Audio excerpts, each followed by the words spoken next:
Kembali lagi bersama saya Janet Immanuela di Pendidikan tentang Kesehatan. Nah, hari ini saya nggak akan mengajarkan pendidikan kesehatan sendiri saja. Saya ditemani oleh rekan saya. Nama saya Sultan Frediansyah Bagaskara Jula dan kami berdua dari Universitas Advent Indonesia di Bandung mengambil Fakultas Ilmu Keperawatan jurusan Profesi Nurse. Dan kami berdua akan membahas apa aja sih yang kita akan lakuin untuk mencegah penularan COVID ini selama era new normal. Baik Sultan, memang benar hari ini kita akan membahas bagaimana cara kita mencegah terkena coronavirus di era new normal. Nah, tapi kita akan membahas sedikit tentang COVID-19. Nah, COVID-19 ini sendiri adalah coronavirus jenis terbaru yang ditemukan di Wuhan, Cina tahun 2019 lalu. Coronavirus itu ada berbagai macam jenisnya. Contohnya ada SARS, MERS, dan lainnya. Nah, coronavirus ini, jenis yang terbaru ini, COVID-19, ditemukan pada hewan kelelawar yang menyebabkan penyakit COVID-19 di manusia dan sekarang bisa menyebar dari manusia ke manusia yang lain. Nah, penyebaran itu adalah melalui droplet. Droplet yang dikeluarkan melalui saat kita batuk, bersin, ataupun kita berbicara dalam jarak yang dekat. Nah, droplet ini akan jatuh di benda-benda sekitar 1 meter dari orang yang bersin atau batuk atau juga yang sedang berbicara. Nah, kita bisa terkena coronavirus, bisa masuk melalui mata, hidung, dan juga mulut kita. Nah, masa inkubasi dari COVID-19 ini 5-14 hari. Kalau begitu kita akan mengalami gejala-gejala. Coba Sultan, apa sih tanda dan gejala dari COVID-19 ini? Nah, tanda dan gejalanya itu biasanya ada demam tinggi lebih dari 38 derajat Celcius, lalu batuk kering, dan dia sering merasa letih atau lelah. Lalu ada beberapa kasus juga biasanya dia mengalami diare, sakit kepala, lalu konjungtivitis atau mata yang memerah, lalu terdapat ruam pada ujung jari tangan dan ujung jari kaki. Nah, ada gejala paling serius, yaitu dia sering merasa sesak dan nyeri dada, lalu hilangnya kemampuan untuk bergerak dan berbicara. Nah, kita udah tahu nih apa itu COVID-19. Sekarang kita akan bahas apa itu new normal dan bagaimana sih cara kita mencegah terkena COVID-19 di era new normal ini. Bagaimana Sultan? Nah, masalahnya gini Jen, kenapa sih dibikin new normal? Karena kita nggak selamanya PSBB.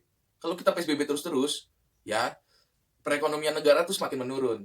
Jadi new normal ini adalah untuk menyeimbangkan perekonomian negara sembari kita menunggu para ahli untuk mencetuskan vaksin-vaksin dan obat-obat baru yang bisa melawan virus ini.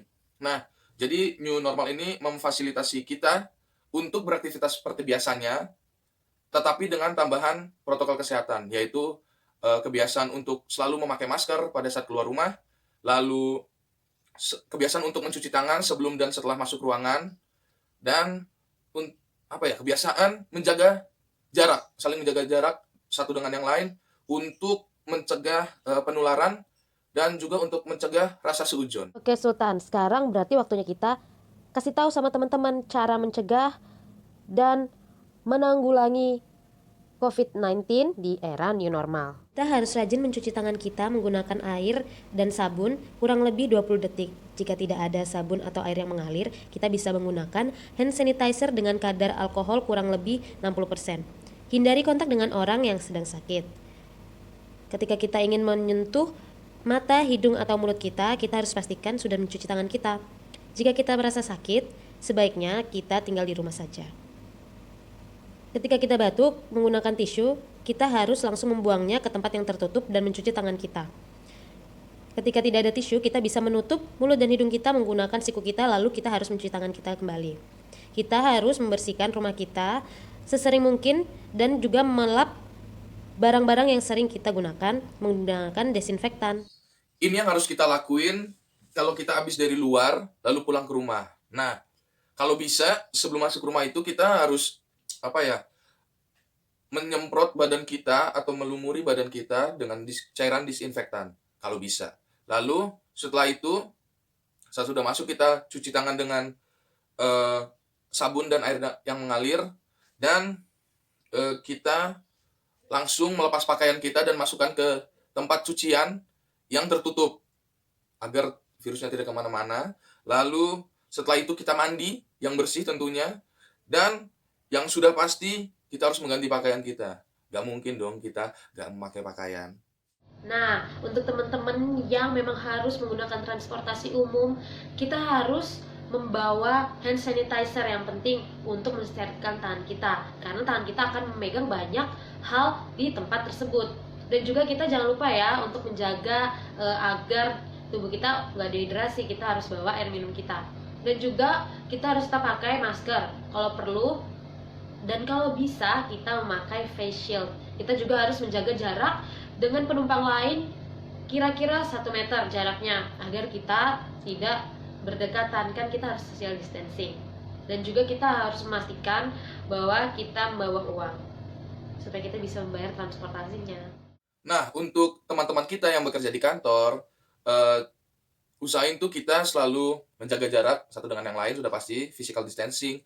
Lalu kalau bisa bawa bekal dari rumah, bikin bekal dari rumah dan bawa, dan pakai eh, alat makannya masing-masing biar tidak saling meminjam. Atau saya nemu kasus ini, orang dia karena nggak bawa, dia nemu penggaris, dia makan pakai penggaris. Lalu setelah itu jangan makan berjamaah, jangan janjian makan di mana yuk, di warteg situ, oh iya boleh, jangan ya. Lalu yang udah pasti sih, kalau merasa kurang sehat, izin ke atasan agar tidak masuk. Pasti atasan mengerti lah kalau kita kurang sehat gimana. Gak mungkin kan mereka maksain kalian masuk, tapi satu kantor kena. Nah, kalau sudah lama-lama di rumah, pasti bahan-bahan makanan juga akan habis. Sebelum kita berbelanja, yang harus kita lakukan adalah membuat daftar belanja sesuai dengan kebutuhan yang akan kita beli nanti, supaya saat kita berbelanja kita tidak berlama-lama di tempat tersebut. Lalu yang kedua, kita harus tetap menggunakan APD ya, sesuai dengan protokol kesehatan yang telah disarankan oleh pemerintah. Lalu yang ketiga, saat kita berbelanja, kita tidak boleh lupa untuk social distancing ya teman-teman, karena hal itu memang sangat perlu kita lakukan agar kita tidak terkontaminasi. Lalu saat kita berbelanja juga, jangan terlalu banyak menyentuh barang-barang yang sekiranya tidak kita beli, supaya tidak banyak kuman yang bersarang di tangan kita. Lalu ketika kita membayar, sebaiknya kita menggunakan uang non tunai. Kalau sangat perlu untuk menggunakan uang tunai, kita harus selalu mencuci tangan setelahnya. Begitu juga saat kita nih makan di luar, tentunya kita akan membuka masker kita. Ketika kita kontak dengan pelayan, kasir, ataupun orang lain yang makan di situ, kita harus tetap menjaga jarak ya. Kita tidak boleh lupa untuk social distancing dimanapun kita berada. Lalu ketika kita membayar juga seperti tadi, kalau tidak bisa non tunai, kita bisa membayar tunai, tapi kita harus tetap cuci tangan.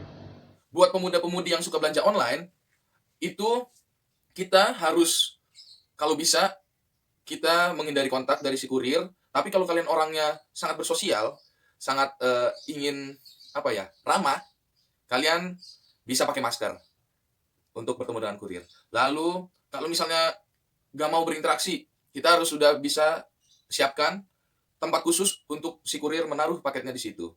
Lalu saat kita ambil paket itu, kalau bisa paketnya itu bungkusnya dibuang, langsung dibuang di luar rumah. Tapi kalau misalnya mau dibawa masuk juga, harus disemprot disinfektan. Lalu jangan lupa setelah ambil itu paket, jangan lupa untuk cuci tangan. Nah, kalau misalnya dalam bentuk makanan, paketnya dibuka, makanannya taruh wadah lain, lalu paketnya dibuang, dan lagi-lagi jangan lupa cuci tangan. Nah teman-teman, tadi Sultan kan udah kasih tahu tuh tanda-tanda dan gejala orang yang terkena coronavirus. Nah, kalau misalnya teman-teman merasakan tanda dan gejala tersebut ada sama teman-teman, coba deh teman-teman periksa ke rumah sakit terdekat. Kita harus tetap waspada ya, dan kita nggak boleh nganggap remeh suatu penyakit. Lebih baik mencegah daripada mengobati. Nah, jadi untuk teman-teman dan sahabat-sahabat, terutama sahabat KKI, kita tuh nggak usah khawatir lagi untuk menjalani dan menghadapi new normal. Karena kalau kita udah tahu cara mencegah COVID-19 ini, ya udah kita jalani dengan biasa aja. Jadi kita nggak usah khawatir, nggak usah takut.